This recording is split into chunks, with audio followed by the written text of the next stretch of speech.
और पेशेंट अपना ये लैब रिपोर्ट सेंड करते हुए खुश होते हुए उन्होंने मुझे 2 लाइन लिखा है। इसको अगर आप पढ़ेंगे तो आपको समझ में आ जाएगा कि पेशेंट को कितना इंप्रूवमेंट हो गया है। इनका सेक्स डिजायर लिबिडो फिर से नॉर्मल हो गया, सेक्स के प्रति इच्छा जो है इनको फिर से आना स्टार्ट हो गया। सीमेन जो बिल्कुल नहीं निकल रहा था, एकदम कम क्वांटिटी में निकल रहा था, वो भी नॉर्मल हो गया। अंडकोश जो छोटा हो गया था, सिकुड़ गया था, वो भी ठीक हो गया। तो इसीलिए मैं आप लोगों को बार बार बोलता हूं कि पुरुषों की कोई भी यौन समस्या क्यों ना हो, homeopathic treatment is the best treatment. किसी भी तरह का कोई भी यौन समस्या क्यों ना हो, उसका आंसर होम्योपैथी के पास ही होता है।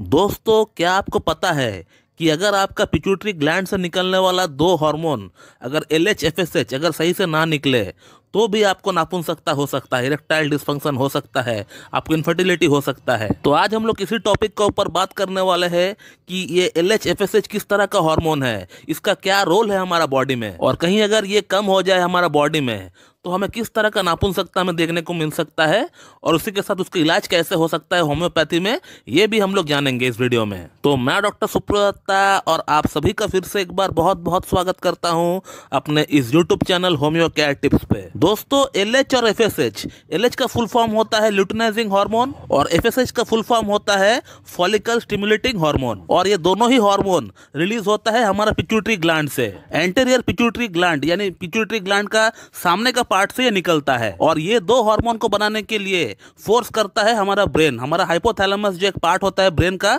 वो फोर्स करता है पिट्यूटरी ग्लैंड को ये 2 हार्मोन बनाने के लिए। और ये 2 हार्मोन को निकालने के लिए हमारा हाइपोथैलेमस एक और हार्मोन को बनाती है जिसका नाम है GnRH, जिसका फुल फॉर्म है गोनाडोट्रोपिन रिलीजिंग हार्मोन। और ये गोनाडोट्रोपिन रिलीजिंग हार्मोन एक पुरुष का अंदर तब निकलता है जब उस पुरुष का उम्र 13 इयर्स यानी 13 वर्ष जब हो चुके होते हैं। अब इस हार्मोन का निकलने का कारण यही है कि मेल रिप्रोडक्टिव सिस्टम को डेवलप करना, ताकि एक मेल में टेस्टिस का फंक्शन रेडी हो सके, ताकि वहां स्पर्मेटोजेनेसिस यानी वीर्य को उत्पन्न हो सके। लेकिन ये सभी काम गोनाडोट्रोपिन हार्मोन खुद नहीं कर पाती है, इसीलिए हमारा पिट्यूटरी ग्लैंड का वो सहायता लेती है। और इसीलिए हमारा पिट्यूटरी ग्लैंड LH और FSH हार्मोन को बनाती है, ताकि LH और FSH का सहायता से इन सभी चीजों को बनाया जा सके। तो पुरुषों का रिप्रोडक्टिव सिस्टम के लिए ये 2 हार्मोन बहुत ही अहम होता है, बहुत ही इंपॉर्टेंट होता है। तो इन 2 हार्मोन का लेवल अगर कम हो जाए तो बेशक आपको कई सारी यौन समस्या आपको देखने को मिल सकता है, जो कि शारीरिक और मानसिक दोनों तरह की नापुंसकता कहा जाएगा। तो ऐसे ही कुछ समस्याओं के साथ आज से 4 महीना पहले एक पेशेंट हमसे ऑनलाइन कंसल्ट किए थे अपना लैब रिपोर्ट के साथ। ये जो आप स्क्रीनशॉट देख रहे हैं, ये पेशेंट ने मुझे फर्स्ट टाइम किया था मेरे पास अपॉइंटमेंट बुक करने के लिए। इस पेशेंट का LH और FSH दोनों ही हार्मोन कम सीक्रेट होता है, कम मात्रा में निकलता है। और पेशेंट ने जो मुझे लैब रिपोर्ट भेजा है उसको भी आप ठीक से देखिए, जहां पे मैंने अंडरलाइन कर रखा है। आप मेरे ख्याल से देख पा रहे होंगे कि इनका LH जो है वो 0.57 इंटरनेशनल यूनिट पर लीटर है, और FSH जो है वो 0.67 इंटरनेशनल यूनिट पर लीटर पे है, यानी दोनों ही काफी कम मात्रा में निकलता है। यानी इनको शारीरिक नापुंसकता के साथ साथ मानसिक नापुंसकता भी हो चुका है। और ऐसा क्यों हुआ? ऐसा होने के पीछे जो कारण है वो ये है कि इन्होंने टेस्टोस्टेरोन के इंजेक्शन पिछले 1 साल से वो लगा रहे हैं, और अब जब टेस्टोस्टेरोन के इंजेक्शन लगाना बंद कर दिए, और उसे बंद करने के बाद हमारा बॉडी, हमारा शरीर खुद से टेस्टोस्टेरोन बना नहीं पा रही है, और ब्लड में जैसे ही टेस्टोस्टेरोन का मात्रा कम हो गया तो LH और FSH का सीक्रेशन कम हो गया। अब इनके एलोपैथिक डॉक्टर ने इनको वेट करने के लिए कहा है कि आप कुछ दिन वेट कर जाइए, कुछ महीना वेट कर जाइए, आपका टेस्टोस्टेरोन खुद से बनना स्टार्ट हो जाएगा, और उसी के साथ आपका LH FSH भी बढ़ जाएगा और आपका यौन समस्या भी ठीक हो जाएगा अपने आप। लेकिन टेस्टोस्टेरोन के इंजेक्शन का इतना ज्यादा साइड इफेक्ट है कि पिछले 1.5 साल हो चुके हैं टेस्टोस्टेरोन के इंजेक्शन को छोड़े हुए, और 1.5 साल वेट करने के बावजूद भी ना तो इनका LH FSH बढ़ा और ना ही टेस्टोस्टेरोन का लेवल बढ़ा। और इसीलिए दोस्तों हम लोग बार बार कहते हैं कि टेस्टोस्टेरोन का इंजेक्शन अब मत लगाइए। अगर आपका टेस्टोस्टेरोन का डेफिशिएंसी है तो आप होम्योपैथिक ट्रीटमेंट लीजिए। होम्योपैथी में इतना अच्छा ट्रीटमेंट है, हमने प्रूफ करके बता दिया है कि पेशेंट का 4 महीना में 2 महीना में टेस्टोस्टेरोन जो है बढ़ जाता है, कितना बढ़िया तरीके से बढ़ता है, और कोई साइड इफेक्ट भी नहीं होता है। और जो टेस्टोस्टेरोन बढ़ता है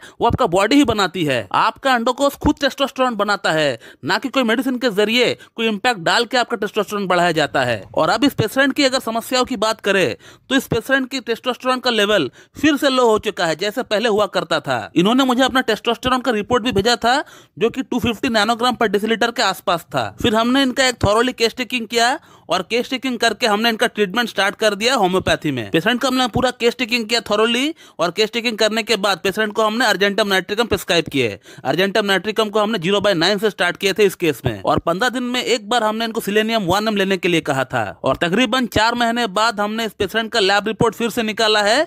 लैब रिपोर्ट में क्या लिखा हुआ आ रहा है ये आप देखिए। पेशेंट का LH हार्मोन, FSH हार्मोन और टेस्टोस्टेरोन हार्मोन, ये तीनों ही हार्मोन बढ़ गया और तीनों ही हार्मोन बढ़कर नॉर्मल हो गए। और मेरे ख्याल से आप देख पा रहे हैं कि पेशेंट का LH हार्मोन का लेवल 2.68 इंटरनेशनल यूनिट पर लीटर हो गया, और जो FSH हार्मोन का जो लेवल है वो 4.28 इंटरनेशनल यूनिट पर लीटर पे आ गया। और सीरम टेस्टोस्टेरोन का जो रिपोर्ट है वो 250 से 410 तक आ गया। और पेशेंट अपना ये लैब रिपोर्ट सेंड करते हुए खुश होते हुए उन्होंने मुझे 2 लाइन लिखा है। इसको अगर आप पढ़ेंगे तो आपको समझ में आ जाएगा कि पेशेंट को कितना इंप्रूवमेंट हो गया है। इनका सेक्स डिजायर, लिबिडो फिर से नॉर्मल हो गया। सेक्स के प्रति इच्छा जो है इनको फिर से आना स्टार्ट हो गया। सीमेन जो बिल्कुल नहीं निकल रहा था, एकदम कम क्वांटिटी में निकल रहा था, वो भी नॉर्मल हो गया। अंडकोश जो छोटा हो गया था, सिकुड़ गया था, वो भी ठीक हो गया। तो इसीलिए मैं आप लोगों को बार बार बोलता हूं कि पुरुषों की कोई भी यौन समस्या क्यों ना हो, homeopathic treatment is the best treatment. किसी भी तरह का कोई भी यौन समस्या क्यों ना हो, उसका आंसर होम्योपैथी के पास ही होता है, और कोई पैथी के पास उसका आंसर नहीं होता है। और इस बात को हमने अपना ढेरों यूट्यूब वीडियोस के माध्यम से प्रूव कर चुके हैं। वो आप देख सकते हैं, यूट्यूब पे ढेरों वीडियोस मेरा अवेलेबल है जो हमने लैब प्रूफ के साथ बताया है आप लोगों को। तो दोस्तों इस वीडियो में आपने ये देखा कि LH FSH हार्मोन का लेवल कितना इंपॉर्टेंट होता है एक पुरुष के लिए, और अगर उसका लेवल अगर गिर जाता है तो कैसे हम लोग होम्योपैथिक ट्रीटमेंट के जरिए उसको ठीक भी कर सकते हैं। तो मेरे ख्याल से आप लोगों को मेरा ये वीडियो पसंद आएगी, और अगर आप लोगों को मेरा वीडियो अच्छी लगती है तो एक लाइक जरूर कर दीजिएगा, और साथ ही साथ मेरे चैनल को सब्सक्राइब कर दीजिएगा ताकि हमारे लेटेस्ट वीडियो का नोटिफिकेशन आप तक सबसे पहले पहुंचती रहे। So thank you very much and have a good day.